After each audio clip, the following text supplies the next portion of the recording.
Being accused of a crime you didn't commit may be one of the worst things a human being can go through, with all the potential repercussions, especially if it's a heinous crime, God forbid a sex crime or something like that. So, and I've been in the trenches representing people who were convicted. Maybe they had a shitty lawyer back in the day, didn't know what they were doing, as a consequence of which your life has been destroyed.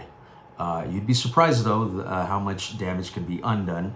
But, you know, what is it, the old saying, an ounce of prevention is worth a pound of cure. So if you're able to prevent it from happening in the first place, then you're at a tremendous advantage. It doesn't mean it's guaranteed that you will, but you have two choices if you've been accused of a crime, especially a sex crime, especially any heinous crime, and you know in your heart of hearts you didn't do it, or it's wildly exaggerated. You got two choices. One is you can be a little bitch and feel sorry for yourself and self-pity and, oh, the world is unfair. Yeah, so what? And it never will be fair. So that's one, that's the road to perdition. And then you have the road potentially to salvation. Nothing's guaranteed in this life but death and taxes, as they say. But it's definitely a better strategy than the former.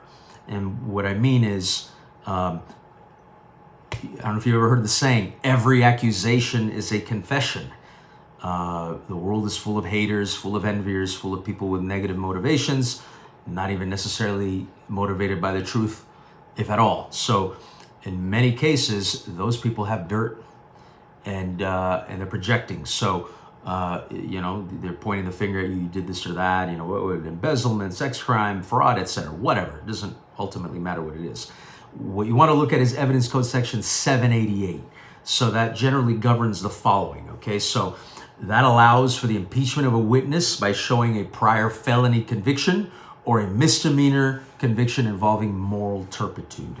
That is significant because if you're able to raise that at trial, you can cross-examine, your lawyer can cross-examine your accuser, and lo and behold, elicit testimonial evidence that this person was convicted, especially if it was a crime involving moral turpitude, especially if it has something to do with dishonesty, fraud, welfare fraud, theft, so on and so forth, perjury, burglary, robbery.